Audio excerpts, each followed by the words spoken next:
Fakta Sejarah mengucapkan terima kasih untuk teman-teman yang masih setia di sini. Kali ini saya akan membacakan sebuah kisah dari Syangkara Anggita @Syangkara Anggita.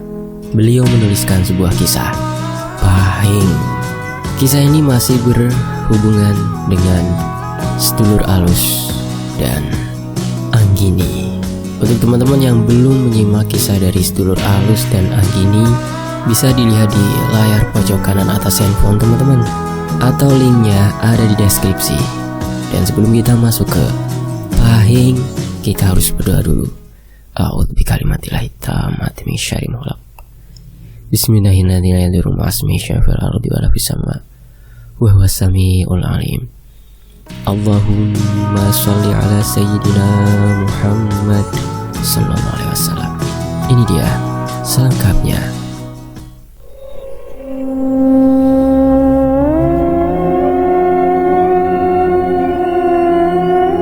Tadi sore, aku baru saja pergi ke rumah Mbah Dok. Aku melihat beberapa orang tengah sibuk membersihkan sebuah bangunan yang sudah terlihat usang. Bangunan itu berada persis di perengan bawah rumah Mbah Dok. Aku tersenyum tipis tatkala pandanganku melihat seorang anak kecil tengah asyik sendirian di pojok bangunan itu.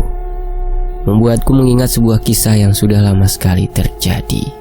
Sementara itu di sisi lain, "Pahing ya mak," kata seseorang lelaki yang tangannya tengah mencopot caping dari kepalanya untuk digunakannya berkipas.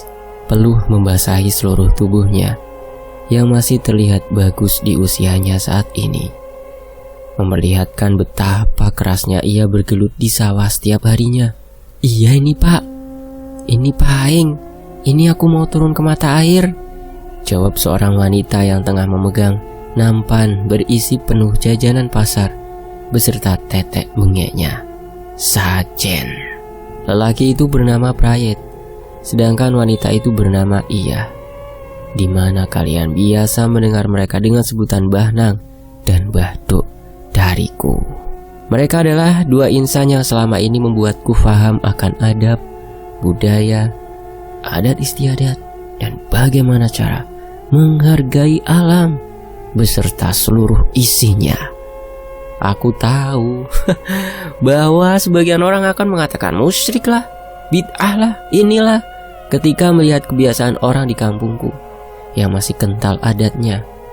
Karena warga di kampungku, termasuk Bahnang dan Bahdok, terbiasa memberikan sajen di sebuah tempat yang mereka yakini itu perlu. Ya, untuk hal ini bukankah bijak untuk kita semua menghargai adat istiadat, kepercayaan dan keimanan masing-masing? Bismillahirrahmanirrahim. Asyhadu an la ilaha illallah wa asyhadu anna Muhammadar Rasulullah. Bahnang pernah berkata, "Kita itu tidak hidup sendirian, Duk. Sajen itu tidak diniatkan untuk meminta sesuatu, tapi merupakan wujud menghargai kita kepada alam seisinya," kata Bahnang. Ingat, siapa saja yang berbuat baik pada akhirnya akan menemukan kesejahteraan hingga anak cucunya. Baik itu tidak hanya kepada manusia, tapi kepada semua ciptaan Tuhan yang esa. Aku yang mendengar penjelasan Bahdok saat itu hanya mangut-mangut, menandakan bahwa aku mencoba mencerna dan menerima maksud Simbah. Ya wes, sekarang buruan mandi, sudah jam segini loh. Nanti kalau kesorean tidak ada orang yang mandi di Mbelek, kata Mbah Iya yang juga berniat ke Mbelek saat itu. Mbelek adalah sumberan mata air. "Nggih Mbah," jawabku yang langsung hibrid lari mengambil handuk dan siwur di belakang, lalu segera berlari menyusul langkah Mbah Dok yang sudah lebih dahulu menuju ke Mbelek. Dulu di kampungku masih jarang sekali rumah yang memiliki kamar mandi pribadi. Jadi sudah maklum adanya ketika banyak orang mandi di mata air yang biasa kami sebut Mbelek ini. Lokasinya berada di pojok bawah kampung, berbatasan langsung dengan kebonan yang mirip dengan alas, dengan pohon-pohon besar yang rindang dihiasi dengan sulur-sulur yang membuatnya terkesan rungkut, membuat siapa saja akan berpikir 2 kali untuk mandi sendirian di sana. Ada 2 kemungkinan orang takut untuk mandi sendirian di sana. Alasan pertama, beberapa orang takut jika apesnya mereka akan dicaplok ular. Sedangkan alasan kedua, mereka takut bila mana kejadian digondol akan menimpa mereka. Sialnya hari itu aku ke mata air itu selepas asar, di mana beberapa orang memilih mengurungkan niat mereka untuk pergi ke Belek. Tatkala Sandikala sudah datang, ternyata bukan lagi keburu kesorean bah, tapi sudah kesorean ini. Batinku dalam hati sambil cengar-cengir sendiri. Aku garuk tengkuku yang tidak terasa gatal. Hanya saja aku bingung. Sore ini hawa dingin sudah mulai menusuk hingga ke dalam kulit. Berat rasanya, aku harus menyiramkan air ini ke seluruh tubuhku. Bukankah aku akan menggigil kedinginan setelah ini? Kulirik Mbah Dok masih berada pada tempatnya. Masih duduk bersimpuh di sebuah tempat khusus yang berada di pojokan bangunan Belek ini. Beliau masih sibuk menata sesajen agar tersusun rapi dan mencoba menghidupkan beberapa dupa juga kemenyan. Aduh, kalau saja Mbah Dok tidak di sini, tentu aku akan berpura-pura telah menyelesaikan ritual mandiku dengan hanya membasahi wajah dan berganti pakaian. Tapi aku juga tidak berani ditinggal saat itu, karena hari sudah mulai gelap dan Belek ini tidak memiliki satu penerangan pun. Jadi mau tak mau segera kuarahkan siwurku atau gayung ke dalam tampungan air Belek ini. Lalu kuguyur tubuhku dengan dinginnya air sore itu. Brrr, dingin sekali. Sekilas kulihat anak kecil di seberang juga menggigil kedinginan. Wajahnya yang pucat dan bibirnya yang ungu menggambarkan seberapa dinginnya sore itu. Dia meringkuk di pojok dekat posisi Mbah Dok bersimpuh. Sebentar, anak kecil. Seketika kuhentikan tanganku yang memegang siwur tepat di atas kepalaku. Bukankah tidak ada orang selain aku dan Mbah Dok sedari tadi? Lalu siapa anak itu? Perlahan dengan was-was, kugerakkan kepalaku ke arah posisi terakhir. Kulihat anak itu, tapi tidak ada. Hanya ada Mbah Dok yang masih berusaha menghidupkan menyan dengan korek dress yang terus gagal. Mungkin karena basah, jadi kubiarkan saja. Mungkin tadi aku salah lihat, jadi segera aku selesaikan ritual mandiku dan bergegas melilitkan jarit kering ke tubuhku. Sudah belum, Mbah?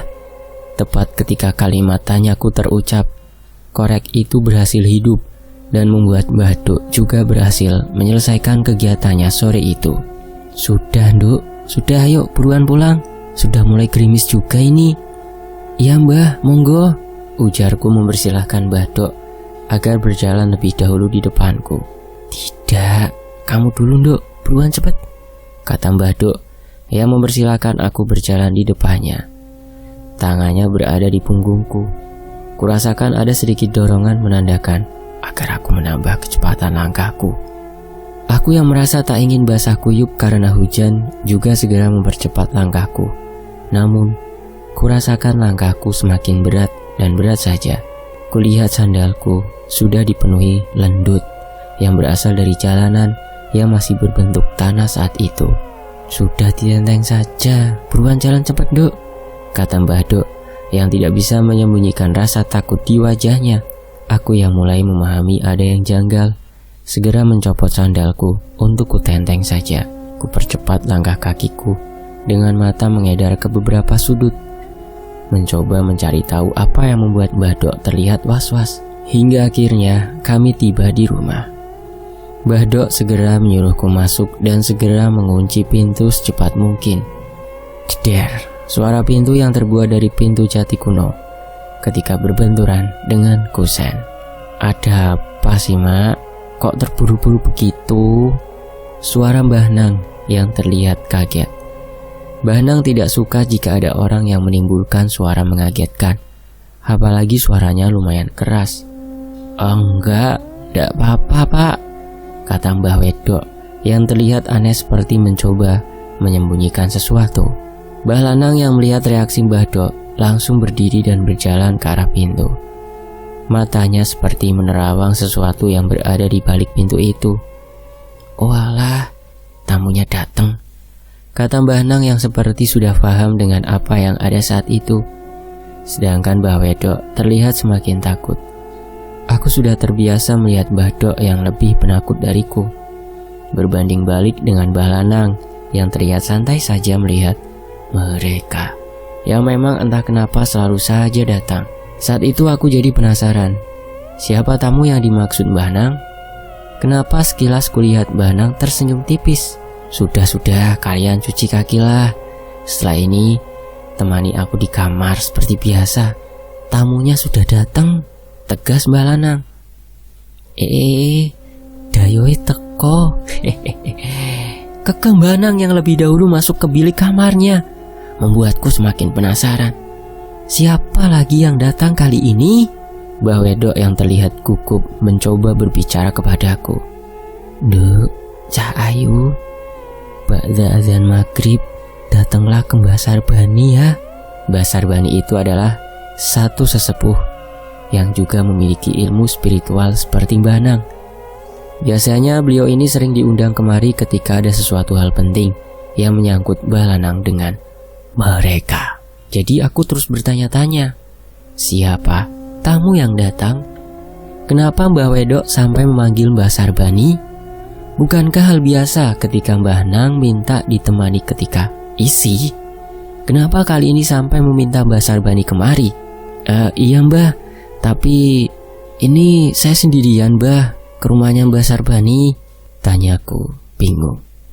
Karena setauku Mbah Dok tidak diperbolehkan meninggalkan Mbah Nang ketika raganya dipinjam atau isi. Tapi di sisi lain, bukankah aku tidak diperbolehkan keluar rumah selepas maghrib? Mbah Dok yang terlihat bingung juga khawatir bergegas ke belakang. Beliau mengambil sesuatu yang diletakkan di dalam almari tua. Kelut. Itu adalah susunan lidi yang diikat oleh kain yang aku sendiri tidak tahu terdapat isi apa di dalam kain itu. Karena sejak Mbah Nang membuatkannya khusus untukku sejak usiaku menginjak 3 tahun, aku tidak diperbolehkan membuka kain pengikat kelut tersebut. "Iya Nduk, sepurone ya Nduk, kamu harus kesana sendirian. Berhati-hatilah ya Nduk, si Mbah hanya bisa membekalimu ini." Aku tahu Mbah Dok sebenarnya juga berat melepaskanku pergi sendirian ke rumah Mbah Sarbini yang letaknya lumayan jauh dari rumah kami. Tapi Mbah Dok juga tidak bisa meninggalkan Mbah Nang sendiri di rumah ketika raganya dipinjam. Itu akan sangat beresiko. Dengan nyali sebesar biji jagung, ku beranikan diri menembus hujan dan gelapnya malam. Ku percepat langkahku dengan memegang erat gagang payung, kelut, dan menenteng sendir kecil yang aku takut bila mana tiba-tiba akan mati terkena air hujan malam itu. Aku merasa ada beberapa pasang mata yang tengah mengintaiku. Itu membuat kakiku lemas dan ingin segera sampai ke rumah Mbah Sarbani. Aku tidak mau jika kejadian di gondol terjadi kepadaku. Aku terus berdoa agar Allah senantiasa menemani langkahku malam itu. Tit, tit, tit, tit. Suara seekor burung kedasi terdengar menemaniku malam itu. Aku yang mendengar suaranya justru merasa takut dan segera mempercepat langkahku hingga seperti berlari kecil. Sebentar lagi sampai rumah Mbah Sarbani. Dari kejauhan sudah kulihat bangunan rumah yang atapnya rendah khas rumah Jawa kuno. Sedangkan orang yang kucari nampaknya juga sudah menunggu di depan teras rumahnya. Melihatku yang berjalan sendirian di tengah gelapnya malam, Mbah Sarbani bergerak menembus hujan untuk menghampiriku. "Lah dalah, sendiriannya kamu Nduk?" "Ya sudah yuk, langsung masuk saja yuk." "Lah kok berani sekali Nduk, kamu kesini sendiri?" Memang pemberani kamu Nduk," sanjungnya yang tidak tahu saja sedari tadi aku sudah menahan ketakutanku setengah mati. "Dayo he, wes teko ya Nduk." tamunya sudah datang ya, Nduk? Tanya Mbak Sarbini, yang nampaknya sudah lebih dahulu tahu maksud kedatanganku tanpa ku beritahu. Aku heran, padahal zaman dulu di kampungku jarang sekali yang memiliki telepon. Dan tentu Mbah Anang dan Mbak Sarbini belum memiliki alat secanggih itu kala itu. Tapi bagaimana cara Mbak Sarbini tahu kabar lebih cepat sebelum aku sampai ke rumahnya? "Nggih, Mbah. Tadi Mbak Wedok berkata supaya Mbak Sarbini datang ke rumah." "Ya sudah, ayo sedikit cepat ya Nduk berjalannya. Tapi berhati-hati agar tidak terpleset."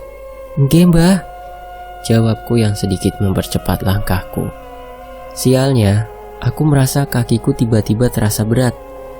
Tapi kali ini bukan karena lendut yang menempel di sandal, karena aku merasa sulit melangkah dan merasa berat di betisku, bukan di sandalku. Aku yang merasa tidak nyaman menghentikan langkahku. Kuarahkan sentir ke dekat betisku. Tidak ada apa-apa. Namun Mbak Sarbani yang juga menoleh dan melihat ke arah betisku langsung berkata, "Shh, sumingkir, gak usah nrite. Iku putune prayit. Jangan usil kamu kalau ndak ingin dibakar. Hus, sana pergi." Bentak Mbak Sarbini yang kulihat juga mengarahkan kakinya seperti menendang sesuatu. Aku yang melihat itu bingung juga bercampur takut. Apalagi ini? "Ayo Nduk, lanjut jalan lagi," kata Mbak Sarbini, yang anehnya saat kulangkahkan kakiku sudah tidak terasa berat seperti tadi. Jadi aku segera berjalan sesuai instruksi Mbak Sarbini. Sesampainya kami di rumah, kami membasuh kaki kami yang dipenuhi lendut dengan air yang berada di tampungan belakang rumah, lalu bergegas masuk ke kamar Mbah Nang. Mbah Nang masih isi. Badannya selalu menghadap dinding sebelah barat setiap kali isi. Ini membuatku hafal dan paham jika Mbah Nang sedang mempersilahkan mereka meminjam tubuh Mbah Nang untuk berkomunikasi seperti itu. Menariknya, saat Mbah Sarbini sudah melepas sandalnya dan masuk ke dalam kamar Mbah Nang, beliau terlihat mengerutkan dahinya. Beliau terlihat bingung dan kaget. Mbah Ijah menghampiri Mbah Sarbini. Kulihat beliau membisikkan sesuatu kepada Mbak Sarbini, di mana kalau tidak salah dengar saat itu Mbak Ija berkata, "Tamunya ada banyak, tapi satu ini nampaknya ndak mau gantian." "Lah iyo, lawang dia anak kecil. Aku pikir tamu dari gunung itu. Ternyata tamu ini. Memang bandel sosok ini. Tapi Prayet memang suka memberi ruang untuk anak ini. Jadi ya sudah dipersilakan saja," kata Mbak Sarbani. Lalu Mbak Sarbani memilih duduk bersila di samping Mbah Nang. Dicawilnya lengan Mbah Nang, yang kemudian aku menjadi tidak menduga reaksi sosok di dalam tubuh Mbah Nang. Dia menggoyangkan badannya seperti anak kecil pada umumnya ketika diganggu orang dewasa. "Ah, diamlah!" teriak yang ada di sosok Mbah Nang. Aku benar-benar kaget karena Mbah Nang seketika berlagak seperti anak berusia 8 tahun. Mulutnya bahkan manyun seperti anak kecil yang ngambek. Ini benar-benar unik karena untuk pertama kalinya aku melihat Mbah Nang isi sesosok anak kecil. Beliau bahkan menjadi belagak seperti anak kecil dengan raganya yang terlihat garang. "Kenapa lagi kamu kesini, Lele? Pulang sana," kata Mbak Sarbani yang terus jahil menjawil tangan Mbah Nang. Sedangkan Mbah Nang terus menepisnya dengan jengkel. "Anteng, diam." "Ih, menyebalkan. Kenapa juga kamu kesini?"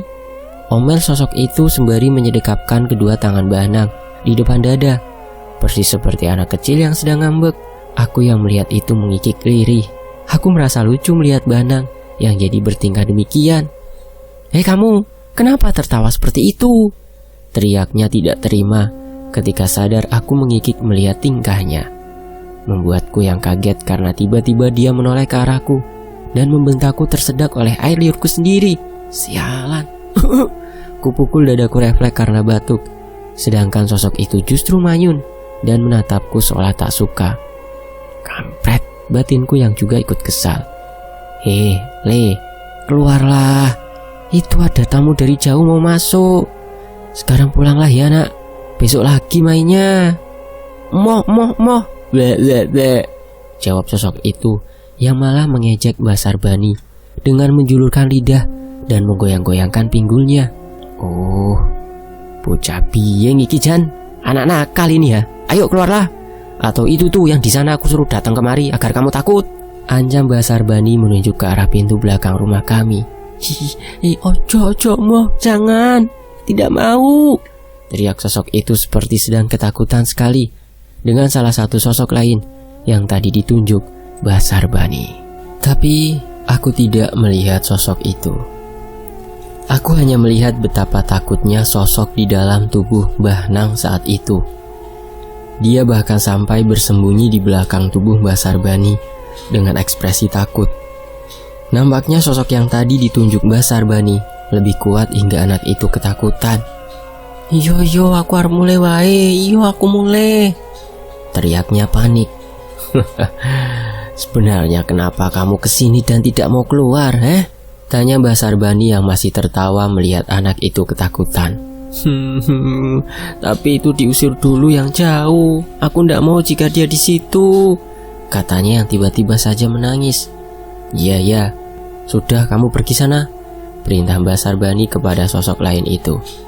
Aku yakin tadi sosok itu sempat mendekat hingga membuat sosok di dalam tubuh Mbah Nang menangis. Aku wedi, aku takut. Itu tadi giginya mencuat, matanya merah, badannya besar sekali. Tangisnya yang makin menjadi. Sudah, diem, ndak usah nangis. Yang tadi sudah ndak ada, sudah aku usir. Sekarang berceritalah, sebenarnya kenapa kamu kesini dan ndak mau keluar? Ini kepalaku penyok. Aku ingin dibenarkan seperti anak lainnya. Aku juga pengen terlihat tampan, omelnya yang ternyata ingin meminta tolong. Saat itu aku masih bingung dan bertanya-tanya, sebenarnya siapa sosok anak kecil itu? Kenapa dia begitu terlihat akrab? Bahkan tamu yang seharusnya rawuh sampai dikeduakan oleh Mbah Nang. Justru anak ini yang didahulukan masuk. Padahal aku juga yakin Mbah Nang dan Mbah Sarbani bisa menyuruh anak kecil itu keluar sedari tadi tanpa negosiasi. Tapi sejak tadi justru Mbah Sarbani tidak serta-merta mengusirnya begitu saja. Yo wes, sini, aku benerin ya, jangan cengeng. Anak laki-laki kok cengeng, kata Mbah Sarbani yang langsung memegang mustoko Mbah Nang. Tangannya mengurut kepala sosok itu. Nah, ini udah benar. Sudah, sekarang pulang yole. Sekarang sudah ganteng beneran ini, kata Mbah Sarbani yang mengusap puncak kepala sosok itu. Nggih, terima kasih ya Mbah. Sekarang aku mau pulang, terima kasih, ucapnya girang sambil terus memegang-megang kepalanya, seolah apa yang dia inginkan sudah didapatkan. Mbah Sarbani yang melihatnya hanya menggeleng-gelengkan kepalanya sambil tersenyum melihat tingkah anak kecil itu. Sedangkan aku yang penasaran mencoba bertanya kepada Mbah Sarbani, siapa sosok yang mengisi Mbah Nang saat itu? Pangapunten sangat Mbah, saya ingin bertanya, dia itu siapa sih Mbah? Tanyaku yang sudah kepalang penasaran. Aku Pahing, hihihi, teriaknya yang kemudian disusul kikikan. Kedua tangannya digunakan menutup mulutnya. Dia terus mengikik senang ketika melihatku bertanya dia ini siapa. Aku mengernyitkan dahiku sambil tersenyum. Aku heran dia ini siapa, karena tingkahnya begitu lucu layaknya anak seusianya bila mana masih hidup. Ini namanya Pahing, anak nakal dari Mbelek. Si mbahmu paham dia ini siapa, Nduk? Besok biar dijelaskan ya. Sekarang biar tamu jauh dari gunung itu masuk dulu. Ingin membahas hal penting. Genduk bisa keluar ke ruang tamu dulu ya. Aku yang paham dengan kondisi saat itu menurut saja. Kulangkahkan kakiku menuju ke ruang tamu. Sepi. Ruangan berukuran 10 kali 4 meter ini jadi sangat terasa sepi, karena keluarga Bude dan Bule memilih menginap di rumah mertua Bude di seberang desa karena sedang ada hajat. Aku yang sendirian di ruangan itu mencoba menyibukkan diri dengan menulis-nulis keguritan. Aku ingat, saat itu aku sedang suka-sukanya belajar menulis keguritan. Kurasakan ada mereka yang ikut mengisi ruang tamu kami. Sejak tadi aku ke ruang tamu, aku bahkan merasa ganjal dan terus ingin menengok ke beberapa sudut ruangan. Rasanya ada beberapa pasang mata yang tengah mengamatiku, dan itu membuatku tak nyaman. Biasanya, jika Mbah Nang kedatangan dayuh penting seperti ini, kami, anak cucu dan mantu, diminta untuk berada di kamar kami masing-masing, mengunci pintu rapat-rapat, dan berusaha tidak menimbulkan suara, agar telinga kami masih mampu menyimak kondisi Mbah Nang dan Mbah Dok dari kamar kami. Sayangnya, malam itu aku sendirian. Itu mengapa aku diminta Mbah Sarbani untuk tetap berada di ruang tamu saja, agar aku masih berada di dalam jangkauan pandangannya dari kamar Mbah Nang. Kedubrak! Sebuah suara dari lantai bawah mengagetkanku. Dalam hatiku, apa itu? Bukankah semua orang sedang pergi ke desa seberang? Aku berniat untuk turun ke bawah, ke lantai dasar rumah Mbah Nang, yang jika dilihat memang sangat mirip dengan ruang bawah tanah, karena posisi lantai dasarnya berada di perengan. Mau kemana, Duk? Suara Mbah Sarbani ketika kakiku baru saja selangkah menjejak di lorong anak tangga yang gelap. Mau turun, Mbah? Jawabku sambil menunjuk ke arah bawah menggunakan jempol tanganku. Nggak usah, Duk. Biarin saja. Nggak usah diperdulikan. Kamu masuk saja ke sini, ucap Mbah Sarbani yang membuatku bingung. Kenapa malah aku diminta masuk ke kamar Mbah Nang kembali? Sudah, diam saja. Kamu tidur saja di sini, depan Mbah Hijah.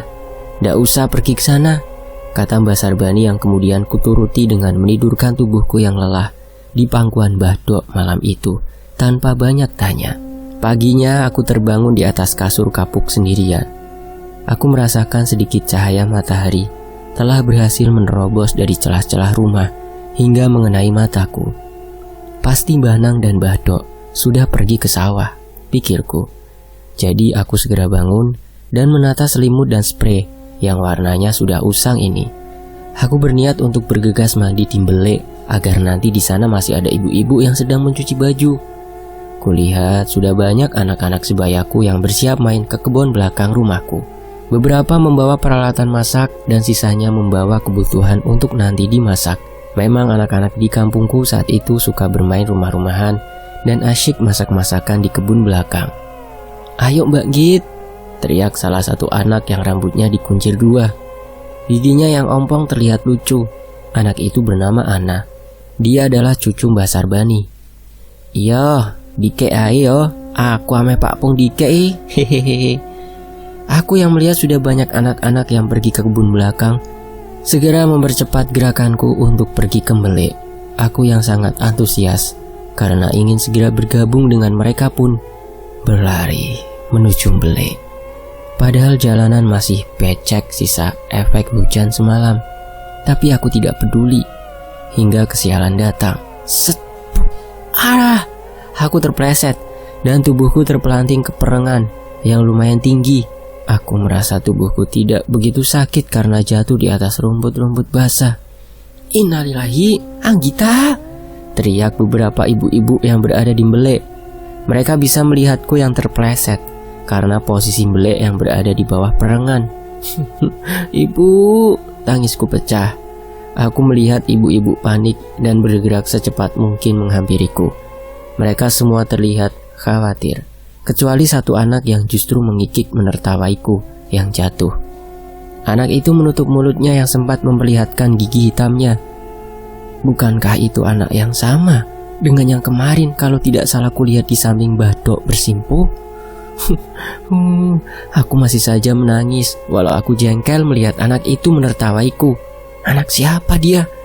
Kenapa dia suka sekali di Mbelek? Walah Git, sini ku gendong. Aku antar pulang saja ya. Dan sorenya aku dipanggilkan Mbah Ijem yang memang menjadi dukun pijetku sejak aku lahir. Diurutnya badanku yang terlihat memar. Tapi entah kenapa rasanya sangat sakit.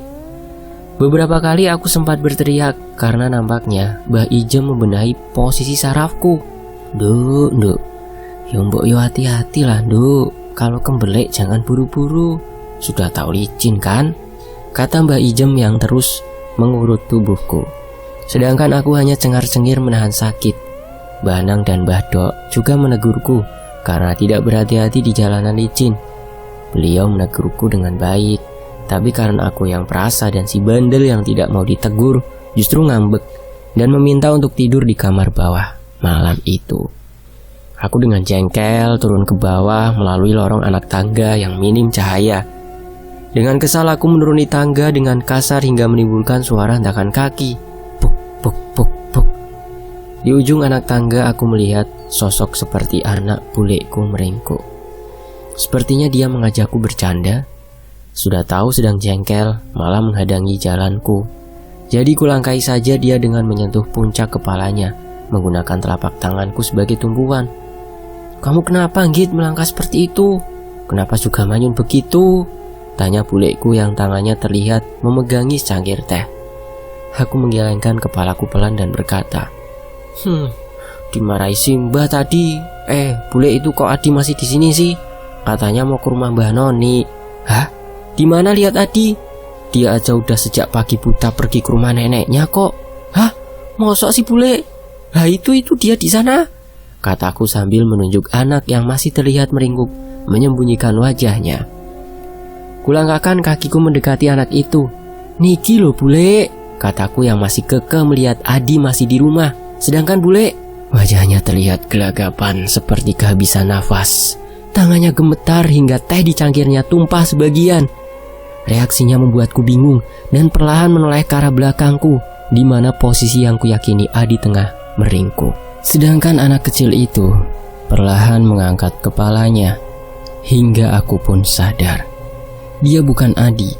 Anak itu menatapku dan perlahan menyeringai lebar hingga memperlihatkan gigi-giginya yang tajam berwarna hitam. "Astagfirullah," teriakku kaget juga takut. Sialan, posisinya benar-benar berada persis di dekatku. Aku merasakan kakiku mulai bergetar. Tulang-tulangku seperti dilolosi satu-satu. Lemes. Aku tidak menyangka bahwa aku akan melihat sosok mengerikan seperti ini. Dia sangat mirip tuyul kalau saja bibirnya swing. Piar! Suara cangkir teh milik Bude yang jatuh pecah berhasil membuatku sadar. Sepersekian detik saja sosok itu langsung berhasil menghilang. "Itu tadi apa, Git?" tanya bule yang terlihat masih syok melihat makhluk yang baru saja kami lihat. Aku hanya diam dan menggeleng cepat. Aku juga benar-benar takut dan terus terbayang-bayang senyumnya yang menakutkan. Kami berdua yang kemudian memiliki sedikit tenaga segera berlari masuk kamar dan mengunci pintu rapat-rapat. Kami berdua bersembunyi di balik selimut dan mencoba melupakan kejadian barusan. Sekitar pukul 12:30, aku masih saja belum berhasil tidur. Sedangkan bule nampaknya sudah terlelap dalam tidurnya. Sunyi. Aku hanya mendengar suara jangkrik dan kodok yang saling bersahutan. Sedangkan pikiranku melayang entah kemana, karena masih terbayang-bayang dengan sosok tadi. Tiba-tiba aku dengar ada sebuah suara anak kecil yang mengikik. Lalu terdengar suara berlari. Ah, sialan. Jangan-jangan itu dia tadi. Aku memeluk buleku dengan erat dan terus mencoba memejamkan mataku. Aku tidak ingin melihatnya kembali. Tapi suara itu tidak kunjung menghilang. Aku justru mendengar telapak kaki itu terus berlarian naik turun tangga, dan diiringi suara tertawa seperti mengejek. Nyaliku semakin ciut saja karena aku mendengar suaranya mengejek, seolah tahu bahwa aku tengah meringuk ketakutan. Aku berusaha membaca doa-doa yang kuhafal. Sialnya, sosok itu nampaknya justru semakin menggodaku dengan mengetuk-ngetuk pintu. Sedangkan bule, dia masih nyenyak dalam tidurnya. Tiba-tiba suara bising itu lenyap seketika. Aku merasakan hawa dingin juga menghampiri ke arah ruang bawah. Aku tidak tahu apa itu, tapi ada energi yang nampaknya lebih besar tengah turun ke bawah. Aku juga mendengar telapak kaki yang menjejaki anak tangga. Jelek, jelek, jelek. Suaranya mantap menuruni anak tangga. Aku perkirakan sosoknya pasti tinggi besar, karena langkahnya terdengar menakutkan. Tring, tring, jelek. Aku mendengar langkah kakinya diiringi suara gemerincing mirip kelintingan. Sosok itu berhenti di balik pintu kamar kami, tapi aku tidak berani untuk keluar mengeceknya. Mendengarnya dari balik selimut saja berhasil membuatku dibanjiri keringat dingin. Aku mendengar sosok itu tengah berbicara dengan sosok lain yang aku tidak tahu itu siapa atau bahkan sedang membicarakan apa. Aku hanya mendengar bisikan tidak jelas yang diakhiri suara pukulan keras di pintu. Ceder. Aku yang kaget refleks berteriak kencang. Wah, Simba! Ceder. Pik pik pik pik. Aku mendengar suara pukulan sangat keras dan diiringi suara seperti air tumpah dari sebuah wadah yang dibawa sosok lain yang terlihat panik. Bulekku dan anggota keluargaku yang lain mendengar suara teriakanku. Akhirnya bangun. Aku bersyukur aku bisa berteriak mengeluarkan suara. Karena biasanya ketika kondisi takut seperti ini, aku gagu dan hanya bisa berteriak tanpa suara karena ketakutan. Ada apa? Ada apa, Nduk? Itu tadi ada orang bawa air tumpah di depan. Ya sudah, kamu naik saja. Tidur di kamar Simba. Ayo sini, naik. Sayup-sayup aku mendengar obrolan Bahnang dan Bahdok. Paling-paling sudah kita bicarakan besok saja, kata Bahnang, yang kemudian menutup pintu kamar dan memilih kembali sare. 2 hari setelah kejadian, aku ingat hari itu pasaran Pahing. Bahnang mengajakku untuk turun ke Belek. Beliau membawa bunga tabur dan koin 500-an. Tidak biasanya Bahnang mengajakku hingga ke belakang bangunan ini, apalagi membawa benda-benda itu. Ya ini, kamu semalam digodain sama anak bandel ini, kata Bahnang yang tersenyum melihat ke arah buangan air Belek. Sedangkan aku bingung karena tidak melihat apapun atau siapapun di sana. Lalu kulihat Bahnang menaburkan bunga di sana. Dilemparnya juga koin 500-an dan permen asem yang dibaluri gula. Setelah itu Bahnang mengirimkan doa yang entah untuk siapa. Aku yang melihat Bahnang melempar uang koin dan permen kesukaanku langsung manyun. Mubazir, pikirku. Bukankah lebih baik diberikan padaku saja?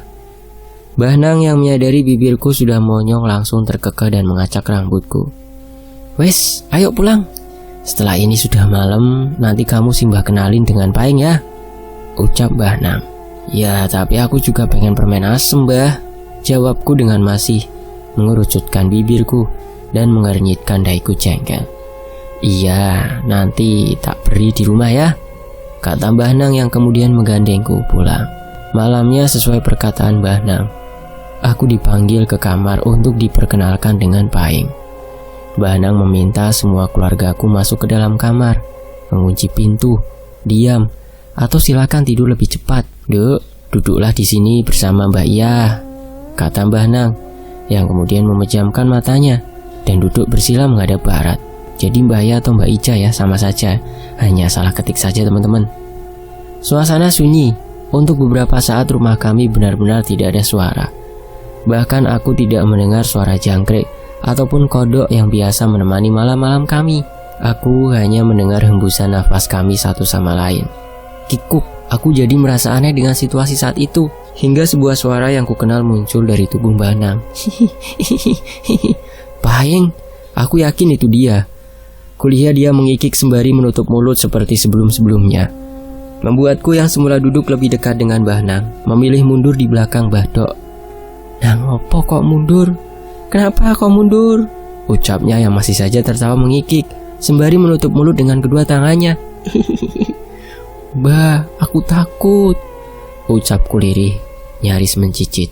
Tidak usah takut, kesinilah, jawabnya seolah mendengar apa yang aku ucapkan. Lalu kulihat Bahdok mengangguk sambil menarik tanganku, seolah memberi isyarat bahwa aku diminta untuk menurutinya. Duduk di dekat Bahnang yang sedang isi. Aku Pahing, katanya sambil menggoyang-goyangkan tubuh. Kemarin kamu yang mengganggu cucuku ini ya, tanya Bahdok kepada sosok itu.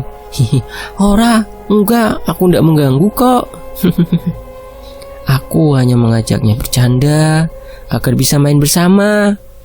Hus, ya enggak boleh dong, kasihan cucuku ketakutan kalau gitu, kata Bahdok. Ya jangan takut ya, katanya sambil menggelitiki wajahku. Kan kepalaku sudah tidak penyok. Aku sudah seperti kalian semua kok. Aku yang merinding menepis tangannya dan memilih kembali mundur. Membayangkan gigi-gigi tajam berwarna hitam miliknya membuatku bergidik ngeri. Ya, tidak boleh. Aku tidak mau ah. Lah kok begitu? Aku juga ingin main bersama, katanya sambil menunduk. Aku melihat ada kesedihan yang dia rasakan. Tapi mengingat bahwa dia adalah makhluk menyeramkan yang semalam mengejekku, aku jadi kembali takut. Nah iya, kalau kamu seperti tadi malam ya cucuku ketakutan dong. Kenapa juga kamu usil sekali tadi malam sindung dong, lele, tegur Mbah Dok yang terlihat sudah mengenal sosok ini.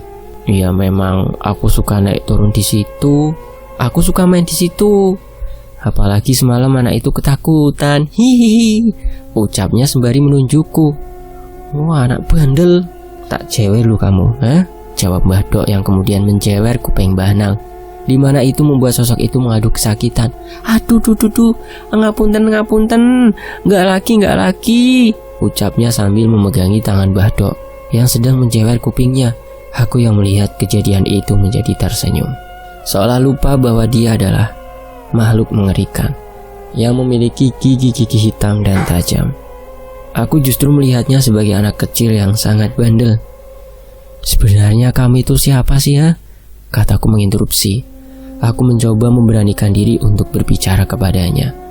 Walaupun saat ini posisiku masih berada di belakang Mbah Dok karena takut.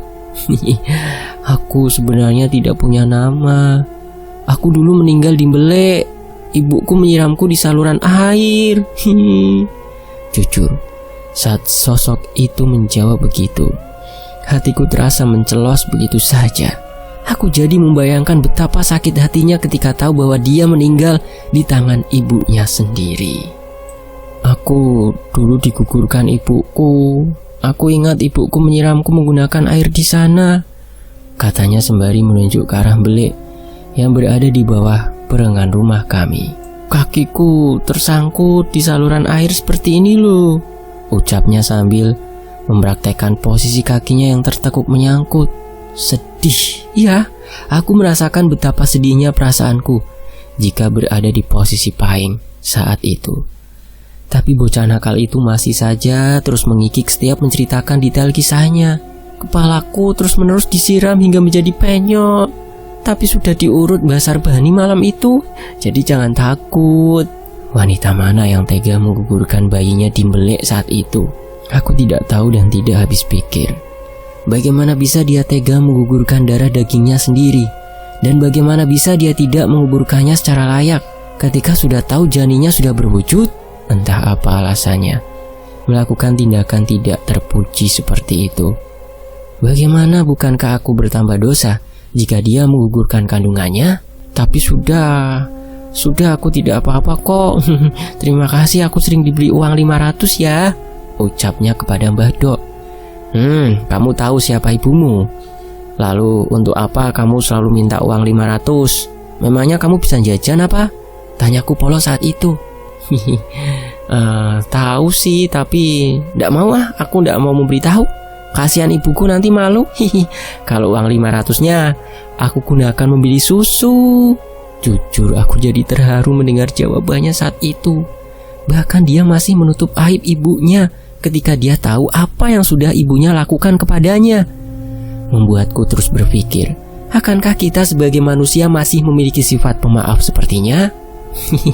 Simbahmu yang beri nama aku Pahing karena aku lahir hari Pahing. Kamu senang dipanggil Pahing? Tanya Mbah Dok yang tidak bisa menyembunyikan rasa ibanya. Seneng, aku jadi punya nama, jawabnya sumringah. Semalam kamu juga ya yang memukul pintu hingga bunyi jeder. Kenapa kok dipukul? Itu juga mau menggoda cucuku apa? Tanya Mbah Dok kepada Pahing. Aku melihat perubahan ekspresi wajah Pahing. Tiba-tiba dia diam dan hanya menjawab pertanyaan Mbah Dok dengan gelengan. Kalau itu bukan aku, tapi kelakuannya dia.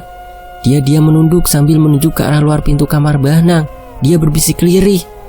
Mbah Dok yang paham ada yang tidak beres meminta Pahing untuk segera pulang. Tapi belum sampai Mbah Dok meminta Pahing keluar, ada sosok lain yang tiba-tiba masuk ke tubuh Mbah Nang dengan paksa. Nampaknya sosok itu tidak terima dan mengusir paksa Pahing dari tubuh Mbah Nang. Karena tadi aku sempat melihat Pahing memegangi lehernya kesakitan, sebelum akhirnya suara Mbah Nang berganti dengan sosok ini. "Kenapa anak ini berlama-lama di sini?" ucapnya dengan diiringi geraman, membuatku yang semula sempat santai menjadi kembali diselimuti rasa takut. "Anak bandel, kebiasaan. Aku yang lebih tua kok disuruh menunggu begitu lama," ujarnya marah. "Apa ngapunten sangat? Ini dengan siapa, dari mana?" kata Mbah Dok dengan menunduk dan menelungkupkan kedua tangannya sopan. Aku yang menunggu rumahmu. Aku yang menjaga agar siapa saja hendak melakukan hal buruk dan mencelakai di sini. Kenapa malah tidak mau diladeni?" Bentaknya marah kepada Mbah Dok yang saat itu mencoba tenang, walau aku yakin ada rasa takut yang juga hinggap di hati Mbah Dok. Aku rasa dengar bocah tengikai. Aku tidak suka anak nakal itu. Anak bandel sukanya usil di sini. Erangnya dengan penuh marah. Aku hanya diam menahan rasa takut. Ada amarah yang sangat tergambar jelas dari makhluk itu, hingga membuatnya terus berbicara dengan nada tinggi. Nggih, kula nyuwun pangapunten, saya minta maaf bila mana ada salah. Anak tadi tidak salah, kesini hanya numpang bermain, Mbah. Bocah iku suka bermain air kok, membuat lantai bawah basah dengan air, kata makhluk itu yang membuatku sadar bahwa dia adalah makhluk yang malam itu datang ke bawah mengusir Pahing yang usil. Aku jadi paham jika sosok yang saat ini hadir adalah sosok yang lebih kuat energinya dari Pahing. Dia adalah sosok yang kemungkinan besar tinggal di pohon tua yang sudah lama kering di belakang rumah. Pohon yang sudah bertahun-tahun lamanya tidak tumbang, tapi juga tidak nampak hidup karena tidak ada satu daun pun yang nampak. Hanya daun dari tanaman sulur yang merambat di dahan-dahan keringnya yang nampak menghiasi. Tidak sulit permintaanku. Aku hanya minta belakang rumah dibersihkan dan dirawat. Jangan seenaknya sendiri membuang pembalut di rumahku, bentaknya, mengomentari kebiasaan keluarga kami yang sembarangan membuang kotoran kami di sana. Memang di belakang rumah kami yang bagian bawah adalah bagian yang paling jarang kami sambangi dan bersihkan.